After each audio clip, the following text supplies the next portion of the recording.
Joining us now, Punchbowl News co-founder and MSNBC political contributor Jake Sherman, MSNBC political analyst and former press secretary to Speakers John Boehner and Paul Ryan, Brendan Buck, and former CBO director and president of the American Action Forum, Douglas Holtz-Eakin. So, I mean, here's how I was talking about this morning, Jake. For years now, we have had politicians get more partisan, refuse to compromise, make this, a blood sport between my team versus yours.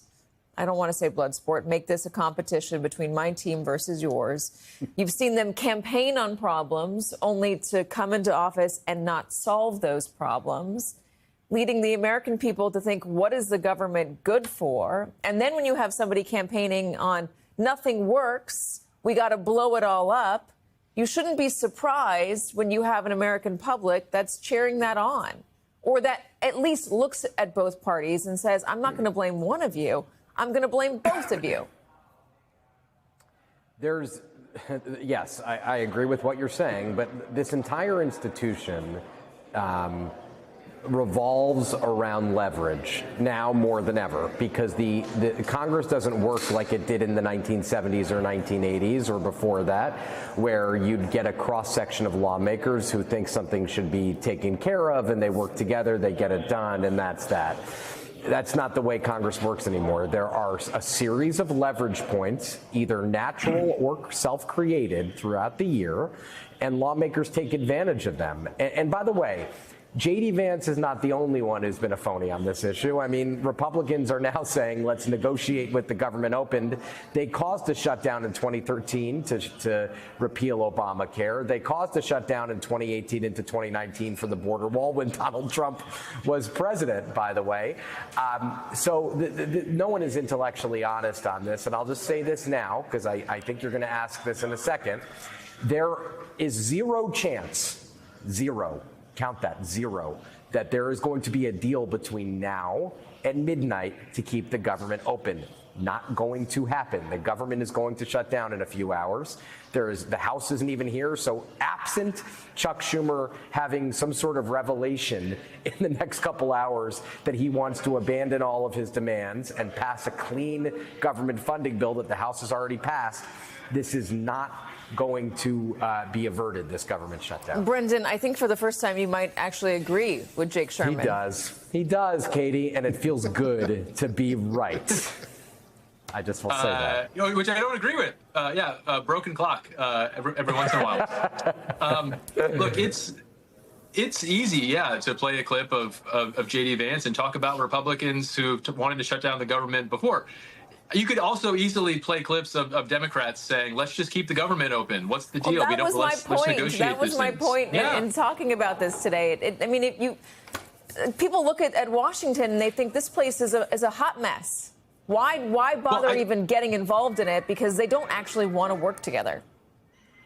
Well, I think hopefully the lesson that we will learn at the end of this is that the only thing that's sort of consistent throughout here is that nobody ever gets anything out of a government shutdown. I think both sides need to recognize this is not a tool for getting any type of legislative outcome. It's just not. Now, it may be a tool for messaging. And it seems like that's what Democrats are probably more likely to do. They want to talk about the issues that are important to them. But what I will tell you with my experience, having been through 3 of these, is that whatever the subject matter that you're talking about tends to fall to the background once you're actually in a government shutdown. The government shutdown becomes the story once you actually get there. And I imagine they're going to learn that lesson the same way we learned it in 2013 and we learned it in 2018. And Chuck Schumer learned it in 2018 when he led a government shutdown. They always end the same way. And so, yes, they're pointless, but it feels like we haven't done one in a while. So we have to remind ourselves of that. OK, let's play Minority Leader Chuck Schumer responding to Majority Leader Thune today on Capitol Hill.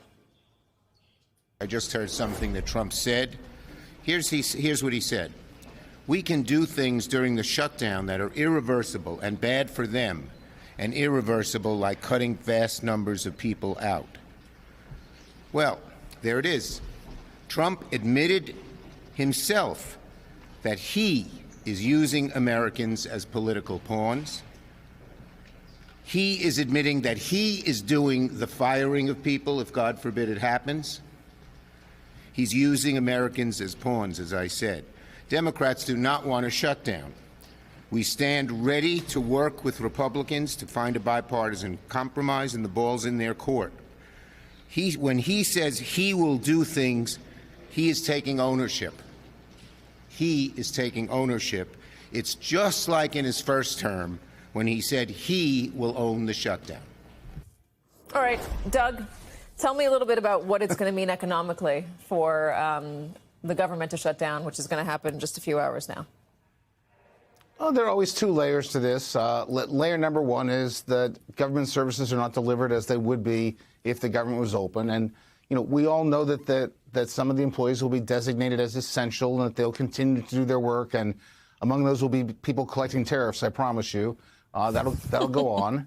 And, you know, but the reality is that governments always get reopened because it's not as good. And when it's shut down, people start to complain to their members and their senators, and eventually the pain becomes too great and it gets opened back up. And so that's begun the moment the shutdown starts. Then the second layer is the interference with the functioning of the economy. And that's not a big thing, certainly not for the shutdowns we usually see a week or so. It ends up being $6 or $7 billion in a $30 trillion economy. But again, if you're the person suffering this $6 or $7 billion, you're going to go see your congressman or your senator. So the real point is that there is no real good reason to shut the government. And these are costs, however small, are unnecessary entirely. And I guess as a former CBO director, what's really just so tiring about all this is they're acting like this is where the money is, and if they can just get the other side to agree with them on this, our problems will be solved. And they're talking about a tiny little fraction of the federal budget, and they're not dealing with the real problems. And it's misleading to the American public. They don't know what the real issues are. What are the real problems? What are the real problems, in your estimation? Debt is over 100% of GDP. Deficits are $2 trillion and widening, 6% of GDP. And 50% of federal spending over the next 10 years is going to be Social Security and Medicare, and we're fighting about the DHS budget. Doesn't make any sense.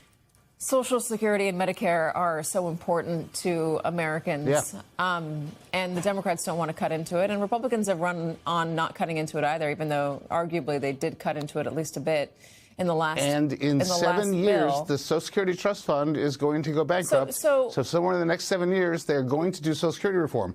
Write it down, and everyone get used to it. They got to stop saying we're not going to touch it. They're going to touch it. There is another big portion of the budget. That's the Pentagon budget. Why is that never mentioned? The Pentagon budget's trivial by comparison. Net interest is bigger. The interest is bigger than the Pentagon budget. That used to be a thing, but it's no longer a thing because we let everything else get out of control. They got to start dealing with the real problems, and that would be beneficial for the American people to see where the real problems are. Are you surprised the Republicans haven't done that yet? I mean, you're coming from the conservative angle on this. No one has done this. No one has done this on neither side. I mean, I'm with you in the pox on all houses. I mean, they have not taken care of business. Yeah, it does feel that way for a lot of Americans. They don't expect anything to get done. All right, guys, I could keep going, but I got to leave it here. Douglas Holtz-Eakin, Brendan Buck, agreeing with a broken clock twice a day. Jake Sherman, thanks.